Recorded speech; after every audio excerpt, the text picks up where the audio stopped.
খুবই ইন্টারেস্টিং একটা প্রবলেম এখানে দিয়েছে। ওয়াই একটা কম্পাউন্ড যা ফর্মুলা এইটা। এখন শুধু ফর্মুলা দেখলে তোমার এ বি সি ডি চারটের কথাই মনে হতে পারে। বলেছি ইনসলিবল ইন HCl, তার মানে এটা বেস নয়,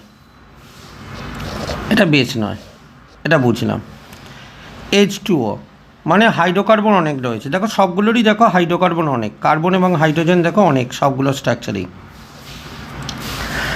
অ্যাকোয়াস NaHCO3 এটাও ইনসলভেবল, তার মানে স্ট্রং অ্যাসিড নয়। এখন স্ট্রং অ্যাসিড নয় মানে এটা বুঝে গেছো। এবং বলেছে ডিজলভ ইন NaOH মানে এটা একটা উইক অ্যাসিড, তার মানে এগুলো সবই অ্যাসিড। A B আর C D অ্যাসিড নয়, তাই ডি অপশানটা বাদ চলে গেল। এবার বলেছে ওয়াই রিয়াক্ট করলে 3টে ব্রোমিন ঢোকে। এবার ফার্স্ট অপশানে চলে এসো। দেখো অর্থ পজিশনে অলরেডি একটা গ্রুপ রয়েছে, তার মানে এদিকে অর্থ আর প্যারাটা ফাঁকা রয়েছে, তার মানে 2টো ব্রোমিন আসবে।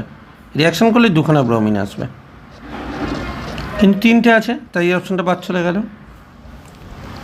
থার্ড অপশানটা দেখো অলরেডি প্যারাতে গ্রুপ আছে, তাই এই জায়গাতে ব্রোমিন, এই জায়গাতে ব্রোমিন, 2টো ব্রোমিন আসবে, কিন্তু 3খানা ব্রোমিন আছে, তাই এই অপশানটা বাদ চলে গেল।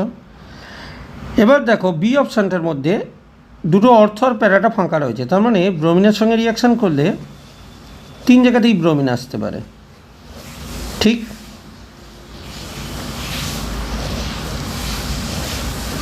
তাই বোমো 3টে ব্রোমিন আসবে, তার মানে অপশান বি হলো রাইট অ্যান্সার। এবার পুরো দেখো ফর্মুলাটা মিলিয়ে নাও। কার্বন এবং হাইড্রোজেন অক্সিজেনের সংখ্যা,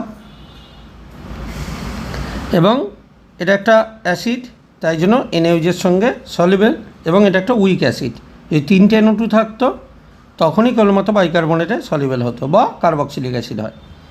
তো অপশান বি হলো অ্যান্সার।